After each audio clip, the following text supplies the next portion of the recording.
ఒక రాజు తన ఆస్థానంలో ఉన్నటువంటి ముగ్గురు మంత్రులను పిలిపించి వారికి ఒక్కొక్క ఖాళీ గోనె బస్తా బ్యాగులని చేతికిచ్చి అరణ్యంలోకి వెళ్ళి వాళ్ళకు తోచిన పళ్ళు ఫలాలు అందులో నింపి సాయంత్రం లోపు తీసుకురావాల్సిందిగా ఆజ్ఞాపించాడు. అప్పుడు మొదటి మంత్రి ఆలోచించాడు, రాజుగారు పళ్ళు తెమ్మన్నారంటే ఏదో విశేషం ఉండుండాలి కనుక మంచి పళ్ళు తీసుకెళ్ళాలి అనుకుంటూ అరణ్యం అంతా తిరుగుతూ పళ్ళు నింపసాగాడు. రెండో మంత్రి ఆలోచన, రాజుగారికి పండ్ల కొదవలేదు, అయినా మమ్మల్ని పంపారు, సరే ఏదో అలా బస్తా నింపేస్తే చాలు అనుకుంటూ కంటికి కనిపించిన పండ్లు తాజాగా వాడిన పుచ్చిన ఆ భేద భావం లేకుండా నింపసాగాడు. ఇక మూడో మంత్రి చాలా చతురంగా ఆలోచించాడు. రాజుగారికి చాలా పండ్ల అవసరం అతనికి లేదు, పైపైన చూస్తే చూడచ్చు, బస్తా ఖాళీ చేసి చూసే సమయం కూడా ఉండదు. చూడని దానికి కష్టపడి ఆకులు అలములతో బస్తాలు నింపి పైన కొన్ని పండ్లతో అలంకరింపజేశాడు.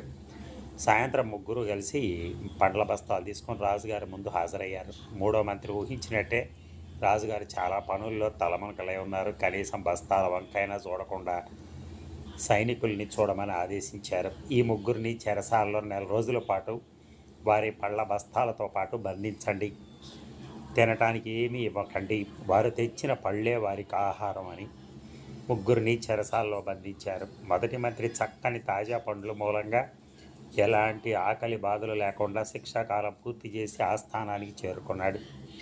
ఇక రెండో మంత్రి కొన్ని రోజుల వరకు బాగానే ఉన్నా కుళ్ళిన వాడిన పళ్ళు మిగతా రోజుల్లో తిని తీవ్ర అస్వస్థతకు గురై మంచాన పడ్డాడు శాశ్వతంగా.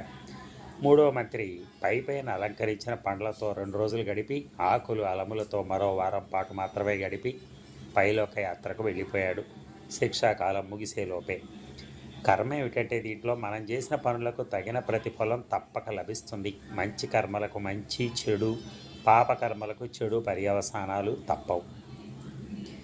ఇక 1000 గోవుల మంద ఉన్న తోడ ఖచ్చితంగా తన తల్లి దగ్గరికి ఎలా పోగలదో మంచి చెడ్డలు కర్మలు కూడా అలాగే మనల్ని వెతుక్కుంటూ వచ్చేస్తాయి.